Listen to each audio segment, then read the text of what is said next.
then so I started watching my teacher in action for one person. And we're like, my God.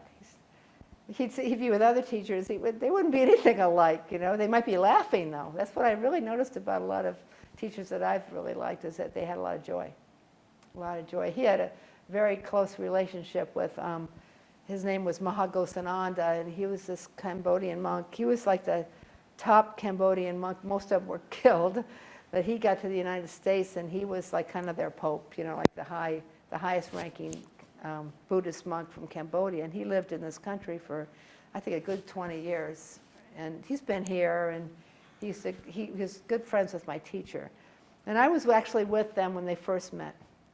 They met in Manhattan many, many years ago, maybe the early 80s or something.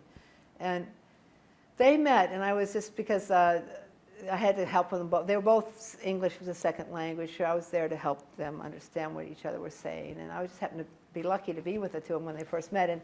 And so my teacher said to Maha Ghosananda, he goes, "Oh, your poor country, so much trouble."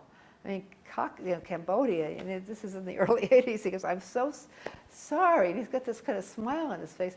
And then Maha Ghosananda said, "And your country, South Korea, so much trouble. It's been invaded like countless times, and I'm so sorry." And then they both started laughing.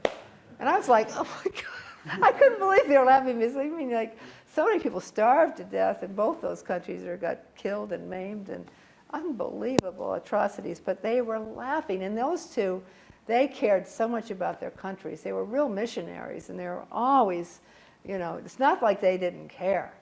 They spent their life trying to support their country, you know. So very proud of their countries. But they could laugh about that, and it's such a great, because it's karma. What they both knew is that it's always been this way.